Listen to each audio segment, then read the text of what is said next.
قبلہ تھا.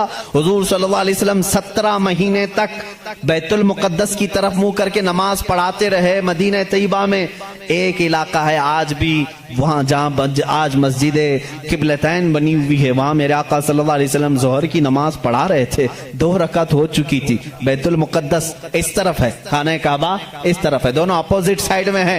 بیت المقدس کی طرف منہ کر کے میرے آقا امام ہیں, نماز پڑھا رہے ہیں, پیچھے صحابہ کی صفیں. 2 رکعت ہوئی تھی. حضور کے دل میں یہ خیال آنے لگا, کاش ہمارا چہرہ کعبے کی طرف ہوتا تو اچھا ہوتا. بیت المقدس بھی افضل ہے, لیکن کعبہ وہ ہے جہاں میرے آقا کی ولادت ہوئی ہے. میرے آقا کا آبائی وطن. حضور کعبے سے نہایت محبت کرتے تھے. اگر ہمارا قبلہ, ہمارے چہرے کا رخ اس طرف ہوتا تو زیادہ اچھا ہوتا. یہ دل میں خیال کر کے میرے آقا آسمان کی طرف یوں دیکھ رہے تھے. کب؟ نماز کی حالت میں. 2 رکعت ہو چکی ہے. دوسرے پارے کا پہلا صفحہ ہے. رب تعالیٰ نے اسی وقت جبرائیل کو آیت دے کر بھیجا, فَلَنُوَلِّيَنَّكَ قِبْلَةً تَرْضَاهَا. آیت کہتی ہے, قَدْ نَرَا تَقَلُّبَ وَجْهِكَ فِي السَّمَاءِ. اے محبوب, ہم آپ کا آسمان کی طرف چہرہ اٹھانا دیکھ رہے ہیں. ہم انقریب آپ کے چہرے کو اسی طرف پھیریں گے جہاں آپ کی خوشی ہے. اتنی آیت ہی نہیں آئی, اتنی آیت نہیں آئی. اس کے فوراً بعد دوسری اسی آیت میں جبرائیل امین یہ آیت لے کر کے آئے, فَوَلِّ وَجْهَكَ شَطْرَ الْمَسْجِدِ الْحَرَامِ. اے نبی, دیر کس بات کی, اثر میں نہیں, ابھی آپ اپنا چہرہ کعبے کی طرف فرمائیں. خانہ کعبہ کی طرف سارے لوگوں کا قبلہ بدل گیا. دیکھو اس رسول کی 2 رکعت بیت المقدس کی طرف ہوئی. آپ پھر گئے, صحابہ پھر پیچھے حضور کے آ گئے. بلکہ ایک روایت میں حضور صلی اللہ علیہ وسلم چل کر کے آگے آئے, آپ امام تھے, اور صحابہ پھر صفیں اسی طرح سے. وہ نماز نہ ٹوٹی, نہ چھوٹی, نہ پھوٹی. حالانکہ اس نماز میں رد و بدل ہوا. 2 رکعت اس طرف پھر کر کے, 2 رکعت اس طرف پھر کر کے.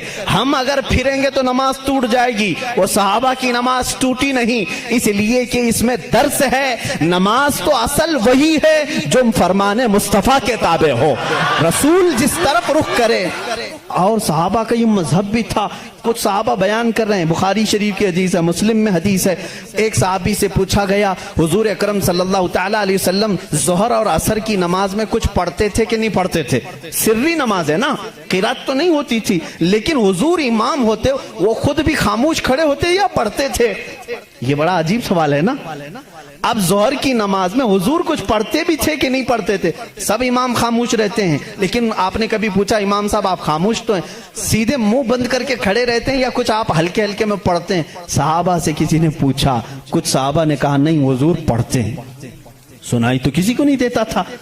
اس صحابی سے پوچھا گیا, کیسے معلوم حضور نماز میں پڑھتے ہیں؟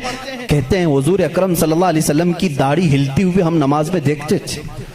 حضور پاک کی داڑھی ہلتی تھی, اس کی علامت ہے کہ حضور کچھ تلاوت کرتے تھے. اب اس صحابی سے پوچھو, آپ کا چہرہ کس طرف ہوتا تھا؟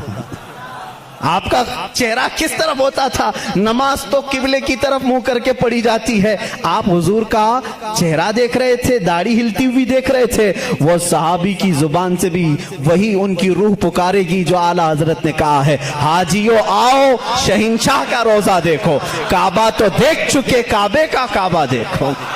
غور سے سن تو رضا, کعبے سے آتی ہے صدا, میری آنکھوں سے میرے پیارے کا روزہ دیکھو.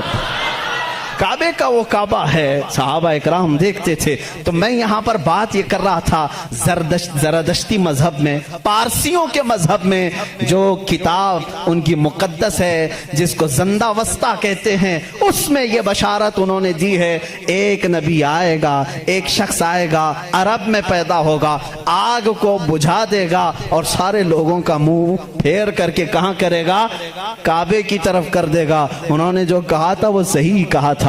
وہ رسول محتشم صلی اللہ علیہ وسلم تشریف لائے, اور جس وقت میرے آقا تشریف لائے تھے, ایران میں 1000 سال سے آگ جل رہی تھی, اچانک بجھ گئی. آگ بجھ گئی. سارے کاہن اس دن پریشان تھے, اس آگ کو کبھی ہم نے بجھنے نہیں دیا تھا, آج کیسے بجھ گئی؟ وہی دن تھا 12 ربیع الاول کا, جب کسریٰ بادشاہ کے محل میں دراڑ پڑ گئی. جس محل کے بارے میں اس کا چیلنج تھا کہ اس کو دنیا کی کوئی طاقت گرا نہیں سکتی, وہ آج بھی موجود ہے عراق کے ایک شہر مدائن میں. لوگ کہتے ہیں کسریٰ کا محل, ہم دیکھنے کے لیے بھی گئے ہیں کئی مرتبہ. اس میں بیچ میں سے ایک دیوار ایسی ٹوٹی ہے کہ اندر سے آدمی جا آ سکتا ہے, اتنی بڑی